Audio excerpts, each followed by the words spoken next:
Salut la team, bienvenue dans cette nouvelle vidéo vlog Xinom Event numéro 8. Ça y est, on commence à toucher les 3 derniers events, du coup les 3 WOD qui auront très certainement lieu dimanche après-midi à Dallas.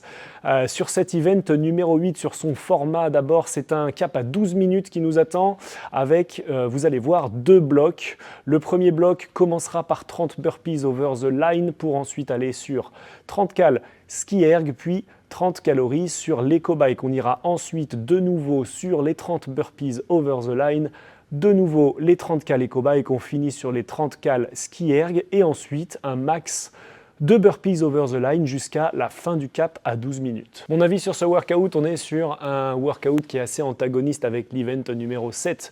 Dans la vidéo précédente qu'on mentionnait, le 5RM deadlift, où on testait une force max, là on va tester un peu un moteur max. En gros, ça va être très favorable à tous ceux qui sont sur des profils plutôt Hyrox avec une grosse endurance musculaire. Le premier bloc ne fait évidemment pas franchement peur, on est frais, 30 burpees, les bikes, le ski, ça se gère bien.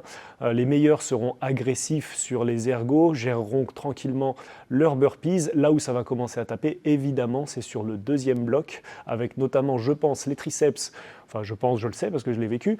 Les triceps sur les burpees qui brûlent un peu. Et puis, bien entendu, le deuxième bike qui fait un petit peu mal. C'est là, personnellement, où j'ai eu un delta le plus important. Alors après, personnellement, j'ai beaucoup géré sur mon test. J'ai beaucoup géré, mais j'ai quand même réussi à taper 13 burpees sur la fin du time cap en gérant, en étant quand même à environ 5 à 7 secondes de déperdition entre chacun de mes blocs. Donc du coup, je suis plutôt content là-dessus. Par contre, je pense qu'effectivement, les plus costauds pourront accélérer beaucoup plus fort que moi, notamment sur les ergos. Les inconnus, comme d'habitude, c'est un petit peu le placement de tout ça.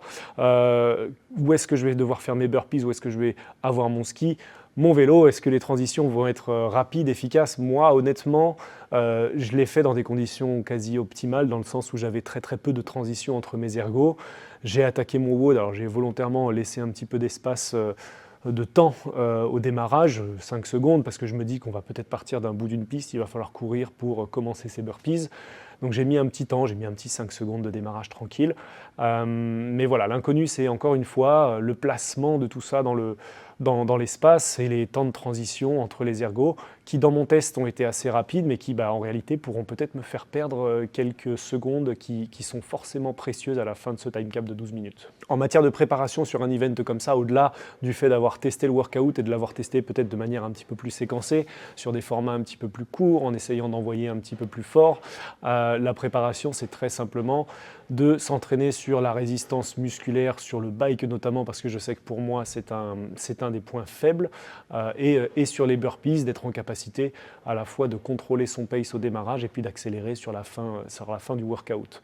Donc du coup, ma préparation, c'est simplement cantonnée à beaucoup de travail d'engine, donc de moteur sur le bike essentiellement. En matière de stratégie, j'ai déjà un petit peu parlé de mon essai et honnêtement, j'en suis plutôt content. J'en suis plutôt content parce que je me suis senti en contrôle complet de A à Z, avec, je disais, une toute petite déperdition entre chacun de mes blocs, 5 à 7 secondes maximum. Donc je suis plutôt content d'avoir géré ça. J'ai bien noté toutes mes cadences, tous mes temps, etc. Donc j'arrive sur ce WOD avec énormément de repères. Je sais à combien je vais devoir tirer sur le ski, combien je vais pouvoir aller en max sur le premier bike, etc. etc. Donc du coup, j'ai mes repères, je suis plutôt satisfait de la stratégie que j'ai mis en place.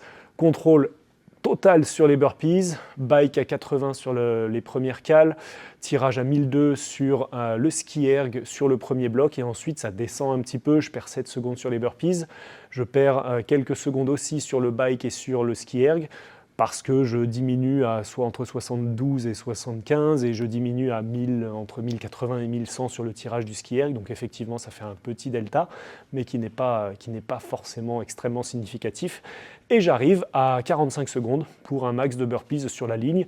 Honnêtement, sur mon test, je ne me suis pas mis cartouche. J'ai juste fait mes 13 burpees relativement tranquilles, entre guillemets. Je pense que le jour J, il y a moyen d'accélérer. Au petit jeu des pronostics, du coup, vu que j'ai fait 13 sur mon test, je ne vais pas dire moins de 13, donc on va rester sur cette idée-là du 13 burpees dans le max jusqu'à la fin du time cap, en sachant que ça me donne un EPI extrêmement élevé de 712 points, qui est mon meilleur EPI de la série. Du coup, sur cet EPI-là, ça me classe carrément dans les élites. sur un WOD qui est plutôt un WOD sur lequel je ne suis pas forcément le meilleur sur des WOD de 12 minutes où il faut envoyer du cardio, etc. Donc du coup, ça me questionne un petit peu. Peut-être qu'il y a vraiment des facteurs, pour ça que j'insistais un petit peu sur les inconnus, des facteurs de transition qui m'ont été largement favorables durant mon test et qui le seront peut-être moins le jour J, avec des pertes de quelques secondes sur chacune des transitions qui feront que j'arriverai peut-être pas à 45 secondes sprint burpees sur la fin, mais peut-être à 30, et à 30, on met peut-être une ou deux répétitions de moins. On reste sur 13 avec un joli EPI à 712, ça serait vraiment top. Vous savez tout sur cet event numéro 8 de la compétition Xinom. Du coup, il en restera plus que 2 qui vont être très probablement tournés juste avant notre départ à Dallas, mais par contre publiés pendant notre séjour à Dallas. Donc voilà, vous saurez à quelle sauce on va être mangé sur les 2 derniers events. Il y en a un que je ne pourrai absolument pas tester et un qui me reste à tester cette semaine. Voilà. D'ici là, abonnez-vous, inscrivez-vous pour nous suivre dans nos aventures et on vous souhaite une très très bonne semaine. Ciao la team!